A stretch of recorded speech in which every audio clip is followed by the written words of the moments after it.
ETF index mutual funds నేర్చుకుని stock మార్కెట్లో రాణించాలనుకుంటున్నారా? వెంటనే ఈ నెంబర్కి కాల్ చేయండి. నమస్తే, welcome back to Suman TV. అమెరికాలోని మన భారతీయ విద్యార్థుల పరిస్థితి ఎంత కఠినంగా ఉందో ఇప్పటికే మీకు అందరికీ అర్థమయ్యే ఉంటుంది. మరి కొత్తగా చూసుకుంటే 6,000 విద్యార్థుల వీసాలు రద్దు చేయడం జరిగింది.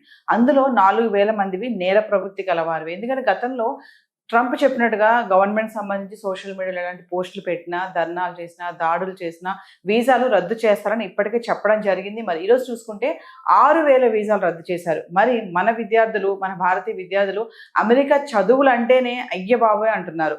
భయపడి కూడా వెనుకడుగు వేస్తున్నటువంటి పరిస్థితి అయితే మనం చూడొచ్చు. మరి దీనిపైన మరింత సమాచారం అందించడానికి మనతో పాటు ఉన్నారు అనలిస్ట్ మందరి కృష్ణారెడ్డి గారు. అమెరికాలో ట్రంప్ రెండోసారి అధ్యక్షుడిగా వచ్చిన తర్వాత అనేక మార్పులు జరిగాయి. దాంట్లో ముఖ్యంగా వలస వచ్చినటువంటి ఇతర దేశాల నుంచి వచ్చిన వ్యక్తుల్ని ఆ దేశానికి పనికిరాని వాళ్ళు ఎవరున్నారు, ఆ దేశానికి వాళ్ళ వల్ల లాభాలు సరిపడిన పరిస్థితి ఏర్పడితే వాళ్ళని పంపించాలనేటువంటి ఒకే ఒక ఎజెండా తోటి పనిచేస్తున్నాడు ట్రంప్. దాంట్లో భాగంగా అనేక రకమైన కఠినమైనటువంటి నిర్ణయాలు తీసుకోవడం మనం గతంలో చూసాం. ఇప్పుడు తీసుకున్న నిర్ణయం 6,000 మంది విద్యార్థుల్ని ఒకేసారి వీసాలు రద్దు చేసి ఈ దేశం నుంచి వెంటనే వెళ్ళిపోండి అని చెప్పి వాళ్ళందరికీ వార్నింగ్ ఇవ్వడం జరిగింది. ఇది ఊహించిన పరిణామమే, కానీ సడన్గా రావడం వల్ల అక్కడున్న విద్యార్థులు తట్టుకోవడం చాలా కష్టం అవుతుంది. దాంట్లో సుమారుగా 4,000 మంది నేర ప్రవృత్తి కలిగిన వాళ్ళు, నేరాలు చేసిన వాళ్ళుగా అని చెప్తున్నారు. నేరాలు, రకరకాల నేరాలు దీంట్లోపల ముఖ్యంగా దొంగతనాలు చేసిన వాళ్ళు కూడా ఉన్నారు. దీంట్లో చిన్న చిన్న దొంగతనాలు, దాంతోపాటుగా డ్రైవింగ్ కేసుల్లో దొరికిపోయిన వాళ్ళు చాలామంది ఉన్నారు. తర్వాత సోషల్ మీడియాలో ముఖ్యంగా రాంగ్ పోస్టింగ్లు పెట్టడం, ఆ దేశానికి వ్యతిరేకంగా కానీ, ఆ దేశానికి మిత్ర దేశాలుగా ఉన్న వాళ్ళకి వ్యతిరేకంగా కానీ పోస్టులు పెట్టినట్టు వాళ్ళు, ఇలా రకరకాల పద్ధతిలో ఉన్న వాళ్ళు దీంట్లో చాలా మంది ఉన్నారు. వీళ్ళందరూ కలిపి సుమారుగా 6,000 మందిని ఇప్పుడు టోటల్గా ఒకేసారి వీసాలు రద్దు చేశారు. అంటే అసలు ట్రంప్ ఈ మధ్య కాలంలో తీసుకున్న నిర్ణయాల్లో విశ్వవిద్యాలయాల మీద ఎక్కువగా కఠినమైనటువంటి నిర్ణయాలు తీసుకున్నారు.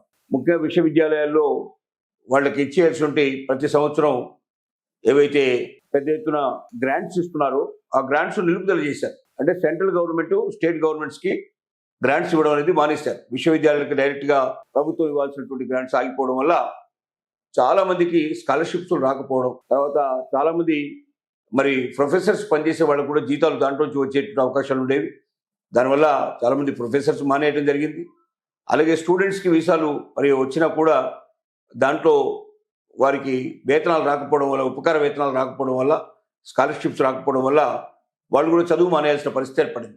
అలాగా చూసుకుంటే ఇప్పటికే విశ్వవిద్యాలయాల్లో 20 నుంచి 25% వరకు దాదాపుగా విద్యార్థుల సంఖ్య తగ్గిపోయింది. చాలా యూనివర్సిటీ లోపల, క్లాసుల లోపల వెలవెలబోయే పరిస్థితి ఏర్పడింది. క్లాస్ రూమ్స్ కూడా నిండుగా స్టూడెంట్స్ లేనటువంటి పరిస్థితులు ఏర్పడ్డాయి.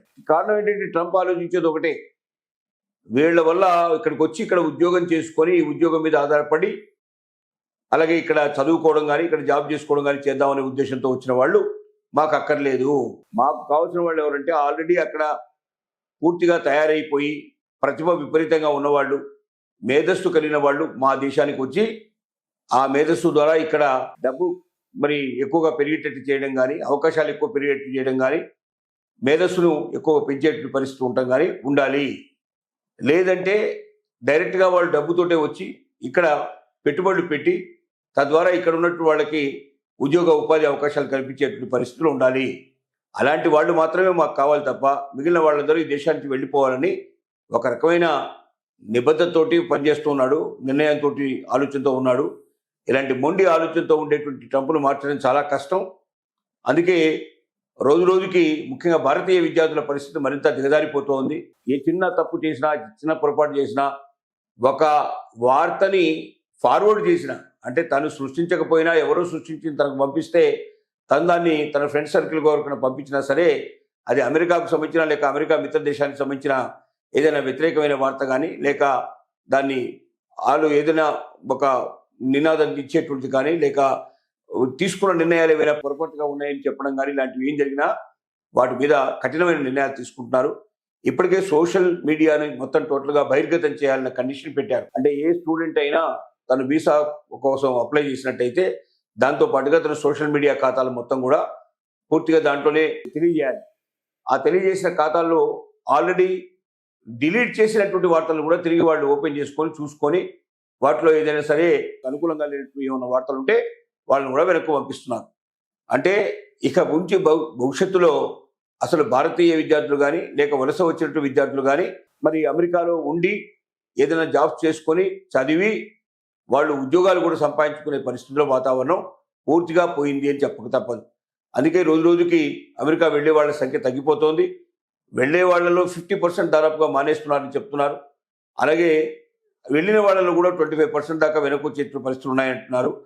ఈ రకంగా చూసుకుంటే మరి అమెరికా నుంచి పూర్తిగా ఆగిపోయి ఇతర దేశాలకి వెళ్ళడానికి ఎక్కువ మంది సిద్ధపడుతున్నారు. ముఖ్యంగా యూరోప్ దేశాలకి ఎక్కువగా వెళ్తున్నారు. యూరోప్ దేశాలకు మరి వెళ్ళే వాళ్ళ సంఖ్య పెరుగుతోంది, అమెరికా వెళ్ళే వాళ్ళ సంఖ్య తగ్గుతోంది.